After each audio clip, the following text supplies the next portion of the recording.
Nous avons responsabilisé le gouverneur de la ville avec Madame la ministre des Affaires sociales de s'occuper des victimes, faire la suite sur les victimes parce qu'on a enregistré au cours de cette réunion malheureusement 9 morts, plusieurs blessés. Donc il va falloir rapidement les identifier et se rassurer qu'il y a une prise en charge nécessaire. Ils le feront en accompagnement des organisateurs de l'événement qui nous ont rassurés, nonobstant ce que vont nous dire les enquêtes, qu'ils avaient souscrit à une assurance et qu'ils prennent la charge des victimes. Nous, on doit se rassurer que tout cela va se faire selon les normes. Nous avons aussi pris l'engagement de veiller à ce que la réglementation d'infrastructures et des capacités soit renforcée. Et ça, c'est le travail du gouvernement. Provisoirement, il a été levé l'option de suspendre toute activité non sportive dans le stade des Martyrs et le stade du 20 mai. Sauti na réunion crise avec le VPM sur instruction de la première ministre.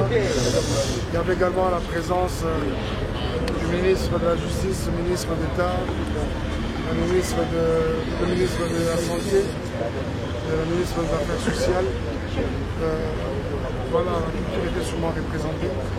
Et on nous apaisement. Les enquêtes sont lancées.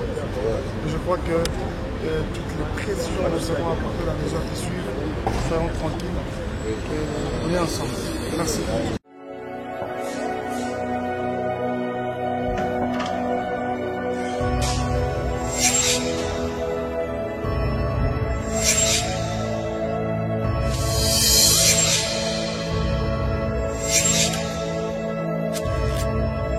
Abonnez-vous sur Pifo Télévision, vous informer sur notre devoir.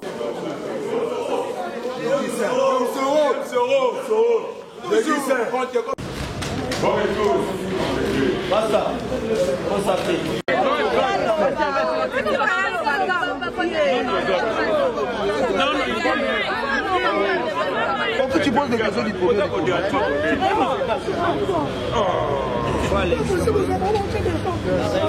Sauti na réunion crise avec le VPM sur instruction de la première ministre. Il y avait également la présence du ministre de la Justice, le ministre d'État, le ministre de la Santé, le ministre des Affaires sociales. Voilà, la culture était sûrement représentée. Et on nous apaisement. Les enquêtes sont lancées. Je crois que toutes les précisions nous seront apportées dans les heures qui suivent. Soyons tranquilles et on est ensemble. Merci.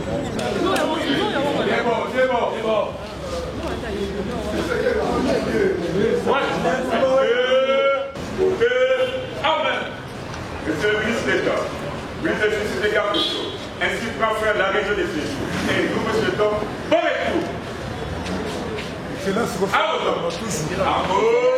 Nous avons responsabilisé le gouverneur de la ville avec Madame la ministre des Affaires sociales de s'occuper des victimes, faire la suite sur les victimes parce qu'on a enregistré au cours de cette réunion malheureusement 9 morts, plusieurs blessés. Donc il va falloir rapidement les identifier et se rassurer qu'il y a une prise en charge nécessaire. Ils le feront en accompagnement des organisateurs de l'événement qui nous ont rassurés, nonobstant ce que vont nous dire les enquêtes, qu'ils avaient souscrit à une assurance et qu'ils prennent la charge des victimes. Nous, on doit se rassurer que tout cela va se faire selon les normes. Nous avons aussi pris l'engagement de veiller à ce que la réglementation sur ce type d'événement soit renforcée. Et ça, c'est le travail du gouvernement. Provisoirement, il a été levé l'option de suspendre toute activité non sportive dans le stade des Martyrs et le stade du 20 mai. Sur les enquêtes, je n'en ai pas parlé. Tous les services étaient là, ils nous ont fait un rapport verbal sur la situation qui va nous permettre à nous aussi de faire rapport à l'autorité. mais tous ont été mis à disposition de l'enquête ouverte depuis hier et nous pouvons vous rassurer que nous allons suivre tout cela de très près avec le ministre d'État à la Justice et Garde des Sceaux pour que dans un délai le plus bref, les responsabilités tant pénales que civiles soient établies et que justice soit faite. Nous avons pour première responsabilité de sécuriser nos populations. Donc nous ne pouvons pas arriver à comprendre et à considérer que les organisations festives s'organisent aussi longtemps que les vies humaines, les vies de nos concitoyens, de nos populations, de nos enfants soient mises en danger. Donc pour préserver tous ces risques, provisoirement nous suspendons toutes ces activités. Il va falloir que les mécènes et les artistes puissent aussi réfléchir sur d'autres lieux, des lieux plus sécurisés, en attendant, s'ils ont l'ambition d'organiser, c'est vrai que c'est les vacances, c'est vrai que nos enfants ont besoin de se divertir, mais en ce qui concerne ces deux lieux qui, d'après certains rapports, sont des lieux à risque pour de telles activités, cela est suspendu et ça sera respecté. Le ministre de la Justice est là et il va suivre de très près tout cela.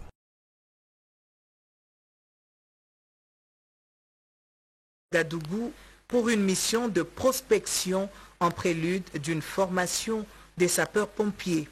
Sur place, l'émissaire du gouvernement souminois a visité l'institut prestigieux spécialisé en formation de sapeurs-pompiers. Question d'avoir l'esprit net sur les matières dispensées et les matériels didactiques mis à la disposition des apprenants. Au terme de sa mission, la vice-ministre de l'Intérieur Eugénie Tchiela Kamba a fait part de la détermination du gouvernement souminois de changer la donne en matière de la protection civile en RDC via ce nouveau quinquennat du chef de l'État. C'est pour cette raison que nous sommes venus répondre à l'invitation du gouvernement burkinabé de la formation des sapeurs-pompiers de l'Institut supérieur de protection civile, dans l'espoir d'y envoyer très prochainement beaucoup de Congolais pour renforcer l'efficacité de nos services publics pour pouvoir faire face aux sinistres et catastrophes de tout genre. De son côté, le chef de l'Institut burkinabé des sapeurs-pompiers dit attendre l'arrivée des Congolais à l'instar d'autres Africains. Nous avions donc un candidat venu du Congo, mais il faut dire que, puisque c'est une école régionale, nous avions au total donc 22 stagiaires provenant de 13 pays d'Afrique qui ont pris part à cette session de formation. C'est avec un grand plaisir que nous recevrons donc chaque année pour les différentes formations qui sont conduites ici. Depuis cette dépêche initialement prévue pour ce lundi 29 juillet, le dépôt des candidatures aux différents postes de membres des bureaux est reporté à de 72 heures suite aux problèmes techniques et logistiques. Par conséquent, les bureaux provisoires du Sénat décident en réaménageant les calendriers de la manière suivante. Vendredi 2 août, dépôt des candidatures de 9h à 18h. Lundi 5 août 2024, examen des recours par la commission ad hoc et affichage de listes définitives. Mardi 6 août, séance plénière d'audition et puis mercredi 7 août, plénière consacrée à l'élection et à l'installation du bureau définitif de la Chambre haute du Parlement. Tout autre chose à présent, c'est l'une des étapes devant conduire au désengorgement de la prison centrale de Makala. 421 détenus dont les dossiers étaient éligibles ont été libérés. Le ministre d'État, ministre de la Justice, Constant Moutamba, a présidé cette cérémonie, nous dit Cédric Kenina. La liberté, l'opposé de la servitude. Ces détenus ont hâte de la vivre, un luxe.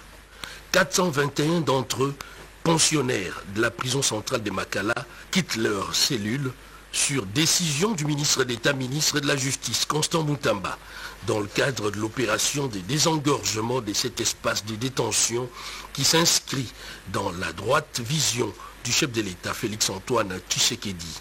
Un geste qui ne concerne pas les criminels financiers et dépendra du comportement des bénéficiaires à ne plus récidiver, a souligné les patrons de la justice. Depuis le 1er et le 3 juillet, nous avons réussi à faire libérer plus de 1283 prisonniers illégalement détenus. Et là, nous venons de faire libérer 421 condamnés qui ont rempli les conditions de libération conditionnelle. Il faut dire qu'initialement, la prison de Makala a été construite pour accueillir 1500 prisonniers. Mais écoutez, c'est à l'époque où Kinshasa, vous comptez 2 millions d'habitants. Pour tordre le cou aux médias qui font l'apologie des Makala comme étant un mouroir, Constant Moutamba annonce une opération visant à assainir ces centres de détention en les désinfectant en vue d'une réhabilitation prochaine. Pour éviter une surpopulation carcérale, comme c'est le cas, ne seront transférés à Makala que des auteurs de faits jugés graves, a-t-il insisté. On les appelait les Kuluna. Aujourd'hui, ils sont devenus les bâtisseurs de la nation. Cette conversion leur a permis d'être utiles à la société. Ils sont désormais dans la menuiserie, dans la maçonnerie et dans la mécanique. Focus sur ces anciens Kuluna devenus bâtisseurs avec Anita Luamba. En fournissant ces bancs métalliques et en bois, les bâtisseurs du service national démontrent leur engagement pour l'amélioration d'apprentissage et de soutien à l'éducation supérieure. Une initiative qui revêt une importance capitale dans l'amélioration des infrastructures universitaires. C'est toute une chaîne dans la fabrication de ces bancs qui débute d'abord par le rabotage du bois afin de lui donner une bonne forme et la coupe à la scie pour une mise en forme avant l'assemblage. Je remercie le président Tshisekedi et le général Kasongo. J'ai appris le métier et je suis salarié. Après avoir acquis une formation en 2020 en ajustage, ce bâtisseur se dit fier de transmettre aussi son expérience aux nouveaux apprenants venus des différentes provinces qui viennent de rejoindre le service national grâce à l'esprit managérial du commandant du service national, le général-major Jean-Pierre Kasongo Kabouik. Après avoir raboté les bois, nous fabriquons des bancs pour être livrés par la suite. Nous avons été transformés aujourd'hui. Je suis un encadreur et beaucoup de bâtisseurs sont derrière moi. Ancien Kuluna, aujourd'hui reconverti en bâtisseur de la nation, cet autre jeune à ce jour soudeur et ajusteur explique son parcours.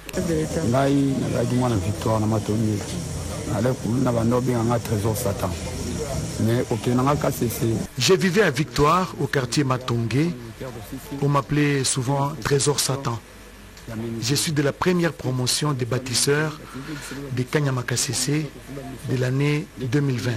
Nous nous sommes fixés comme objectif de fabriquer 3000 bancs par mois. Aujourd'hui, la production varie entre 1500 et 1700. Être Kuluna n'est pas une bonne vie. Nous devons construire notre pays nous-mêmes. Une fois terminés, les bancs stockés sont chargés par les bâtisseurs pour livraison.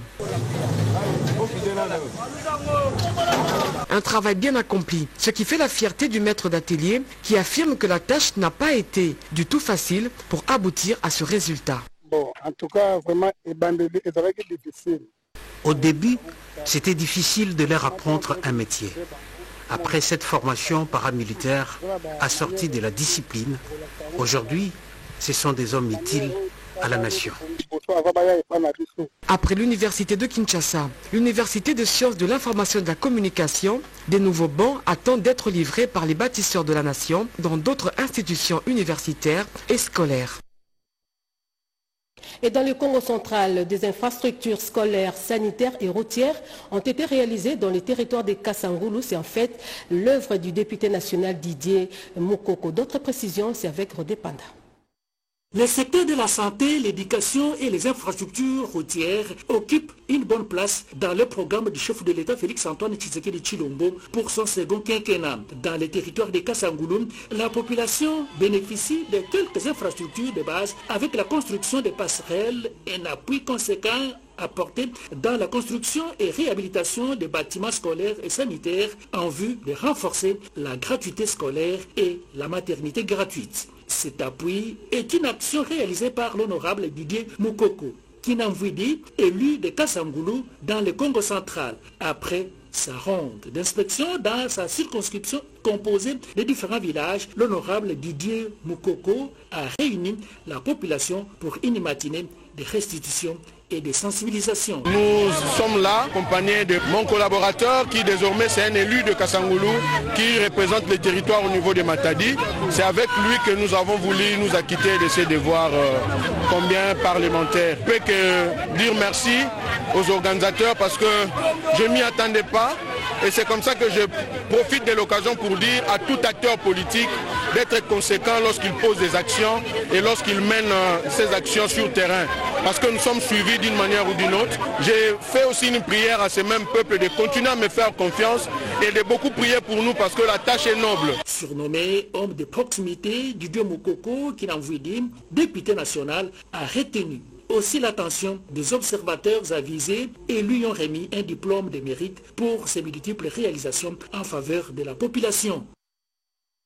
Rendons-nous au Sud Kivu, plus précisément à Bukavu, pour parler du lancement du premier atelier de facilitation du comité provincial images et commentaires. L'atelier avait comme thème les défis de l'acheminement du fret à l'import et à l'export au Sud Kivu, avec comme objectif d'identifier ces défis afin d'y apporter des solutions durables. Les opérateurs économiques ont plusieurs défis, notamment le mauvais état des infrastructures routières avec beaucoup de barrières tarifaires et non tarifaires, les tracasseries policières et militaires. Ils ont cité aussi l'état de délabrement des ports, l'insuffisance des balisages, les paiements des frais illégaux. Les opérateurs économiques ont formulé plusieurs recommandations d'infrastructures et des capacités locales à intégrer l'économie aux marchés régionaux et internationaux. Dans ce mode de circonstances, le directeur provincial de l'Office de gestion du fret multimodal, OGFM Sud Kivu, qui assure le secrétariat technique du CPF, Michel Kaninda Mukuna, a indiqué que son entreprise a comme mission de promouvoir la productivité nationale dans le secteur des transports multimodal. Nous reconnaissons l'importance cruciale de renforcer les infrastructures et les capacités logistiques locales pour mieux intégrer notre économie aux marchés régionaux et internationaux. Le mandat étant de réguler efficacement le secteur des facilitations du commerce extérieur. Dans son intervention, le président de la Fédération des entreprises du Congo FEC et Sud Kivu, Joaï Baïdi Kamirindi, a indiqué que les résolutions de cet atelier permettront aux opérateurs économiques œuvrant dans l'import et export à trouver des solutions en rapport avec les défis qu'ils ont à relever. Pendant ce temps, les populations de Mabondo à Chikapa appelées à résoudre pacifiquement les conflits coutumiers, c'est l'initiative d'une association dénommée Action pour l'encadrement des femmes et filles vulnérables, une initiative qui vient en appui au projet sur la réforme de la justice. Cette séance de briefing et sensibilisation consultative des résolutions des conflits coutumiers, les politiques et les autorités politico-administratives aux approches des gestions des conflits sont organisées par l'ONG Action pour l'encadrement des femmes et filles vulnérables, APFIVI en sigle, avec l'appui technique et financier de Conchita. Nous avons réuni la société civile, les chefs coutumiers, les membres de CELES, ainsi que les agents de la commune de Mabondo, comme le projet se passe à Mabondo. Nous avons parlé avec eux sur la résolution collaborative de nos différends et de nos problèmes. Nous attendons mettre en œuvre tout ce que nous avons dit, pratiquer ça dans leurs milieux respectifs, restituer, parce qu'il y a des chefs quartiers qui nous ont accompagnés, restituer ça dans leurs quartiers respectifs. Le participant à ces assises s'exprime. Mes remerciements sont adressés directement à l'ONG qui a organisé ce renforcement de capacité. Je demande à l'ONG de multiplier les activités de renforcement des capacités sur la paix et la sécurité. Notons que ces activités entrent dans les programmes d'appui à la réforme de la police. Kalombo, on reste en province. Bunia attire de plus en plus de touristes. Le chef-lieu de la province de l'Ituri est devenu une attraction au regard de nombreuses transformations constatées dans la ville. Le gouverneur militaire Luboya Kachama Johnny s'en est rendu compte lors de sa marche de santé, nous dit Junior Selemani.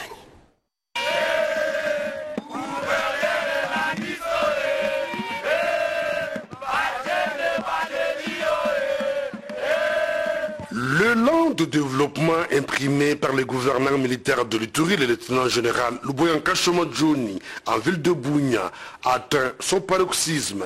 Mozipela, jadis un quartier répété chaud du chef-lieu de l'Ituri, est finalement bénéficiaire d'asphalte. Hier, un rêve, aujourd'hui, est une réalité. Pour se rendre compte de l'exécution de ces travaux effectués par l'entreprise Mogabaon, le numéro 1 de la province de l'Ituri a parcouru le tronçon compris Kapa, à passant par Bigo, ISP Bunia, Pont Lokorto, Lembabo, Sayo, jusqu'au Pont Muchanga, et c'est sous les ovations de la population durant son parcours.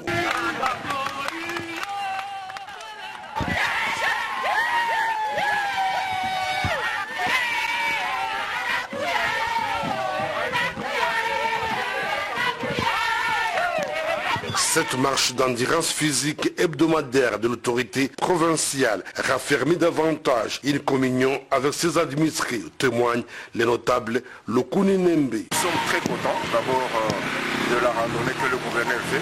Cela montre qu'il y a la sécurité et cela rassure aussi la population parce que la population voit son gouverneur avec elle.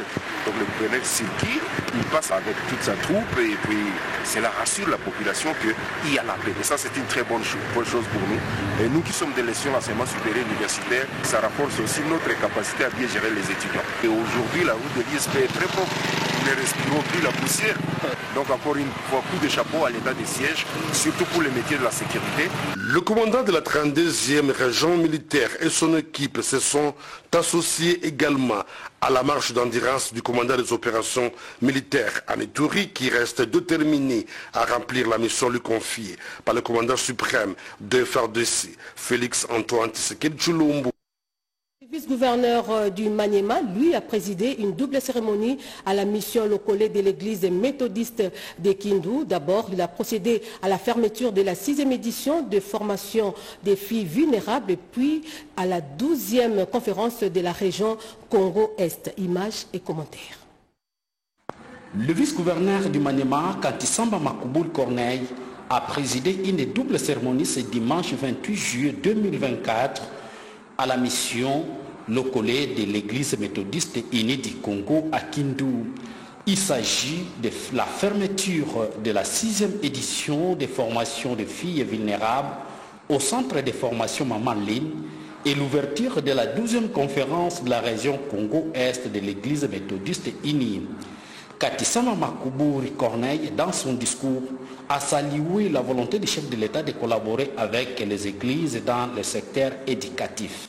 Je me sens permis de rendre les hommages les plus déférents au président de la République, chef de l'État, son Excellence Félix Antoine Tshisekedi Tshilombo, artisan de la paix, qui, par sa volonté politique, travaille en étroite collaboration avec la confession religieuse dans l'encadrement des écoles de métiers et orientation verticale. Pour l'évêque Undayemba, la 12e conférence aura accès sur le développement de l'Église.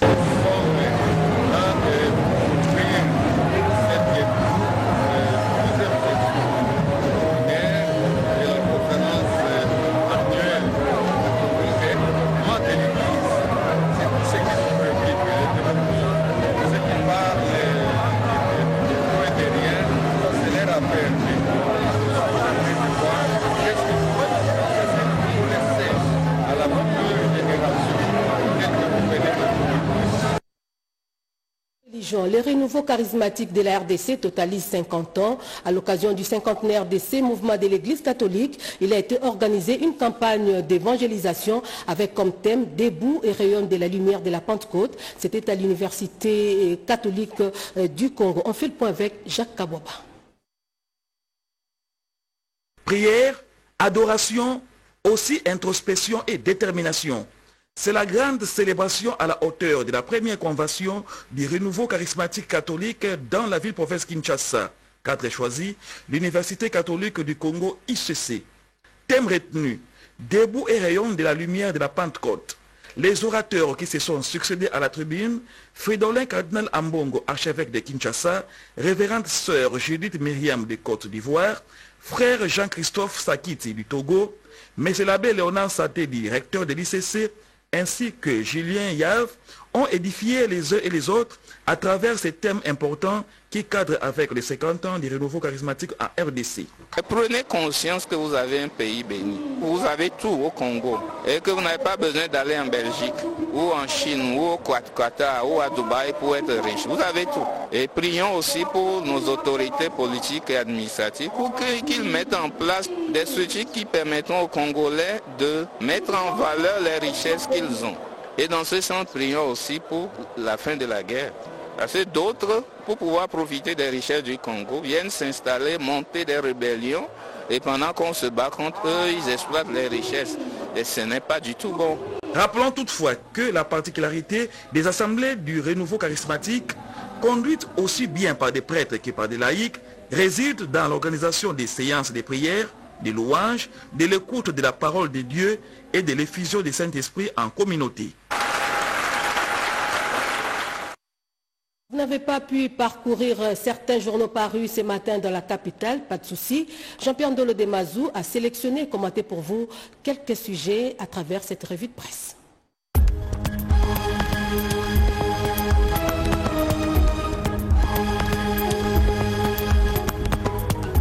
Bonjour mesdames, messieurs et bienvenue à cette revue de presse. Mike Kalambaye au Stade des Martyrs, un concert de gospel qui se termine par une tragédie. Le gouvernement confirme 9 morts et 19 blessés, annonce Econews. La multiplication des concerts de musique gospel ou profane au Stade des Martyrs de Kinshasa, aussi bien que la propension effrénée des artistes à réaliser des plaints, ne va pas sans dommages mortels. Illustration avec le drame survenu lors du concert du chanteur de gospel Mike Kalambaye ce samedi 27 juillet où le nombre de victimes avoisine la dizaine, dont des femmes, l'une d'elles était enceinte, et des jeunes enfants. Les morts et blessés de ce samedi viennent s'ajouter à la liste déjà longue des victimes des concerts antérieurs.